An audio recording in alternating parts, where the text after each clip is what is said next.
सध्या उन्हाळा चालू आहे आणि आपण प्रत्येक गोष्टीमध्ये कॉम्प्रोमाइज करीत आहे. मग तो जनावरांच्या बाबतीत चारा असो किंवा पाणी असो, या दोन्ही गोष्टीमध्ये आपल्याला थोडंसं बचतच करावी लागते, तेव्हा पुरवत होते.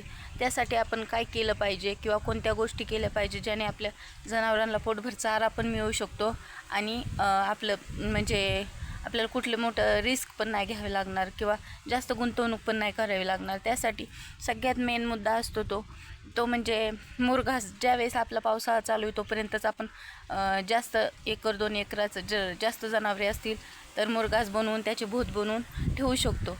दुसरा मुद्दा म्हणजे प्रत्येकालाच मुरघास बनवणं शक्य नसतं किंवा बनवला तरी तो शेवटपर्यंत पुरेल असं काही नसतं.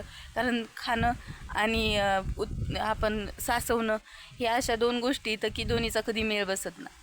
आणि त्याच्यानंतर दुसरा जो मुद्दा असतो ती वैरण तर जुन्या काळापासून आपण वापरतच आलेलो आहे साठवून ठेवून. आणि तिसरी गोष्ट म्हणजे आत्ता मी आजच्या व्हिडिओमध्ये सांगणार आहे, ज्यावेळेस आपण जनावरांना चारा देत असतो त्यावेळेस गिन्नी गवत जे असतं ते आपल्याला खूप फायदेशीर ठरतं. काय होतं, एकदा लावल्याच्या नंतर आपल्याला पुन्हा पुन्हा त्याचं कमी पाण्यामध्ये उत्पन्न मिळत असतं. त्यामुळं गिन्नी गवत हे खूप फायदेशीर ठरतं. दुसरी गोष्ट म्हणजे आपण कडवा लावतो ते पण फायदेशीर ठरतं. आणि मकाचा वगैरे आपण भूत बनवलेला ते आत्ताच मी सांगितलं. त्यात आपल्या परिसरात आसपास जर कुठं केळीची बाग असेल तर केळीला एका झाडाच्या भोवताली जे कोमारे फुलले जातात किंवा उगवले जातात त्याला पिल्लं म्हणतात आणि ते काढूनच टाकावे लागतात. त्या शेतकऱ्याला त्याचा फायदा नसतो. ती पिल्लं जर तर त्या केळीची बेटाडं आपण तोडून आणायची आणि ती कुट्टीमधून जनावरांना द्यायची. आता एकंदरीत बघायला गेली तर केळीमध्ये कॅल्शियम खूप मोठ्या प्रमाणात असतं आणि केळीचं फळ जसं माणसाला फायदेशीर ठरतं खाण्याच्या बाबतीत, तसंच जनावरांना सुद्धा जेवढे घटक फळामध्ये असतात तेवढेच घटक केळीच्या झाडामध्ये किंवा खोडामध्ये पानामध्ये असतात.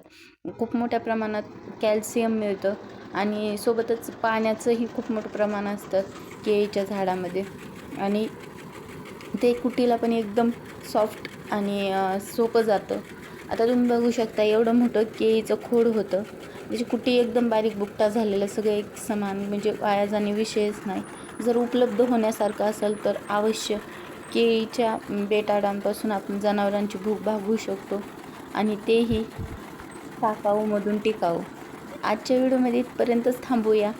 सोबतच तुम्ही तुमच्या भागात कशी पूर्वत करता जनावरांच्या चाऱ्यामध्ये ते कमेंटमध्ये जरूर कळवा. व्हिडिओ आवडला तर लाईक आणि शेअर जरूर करा.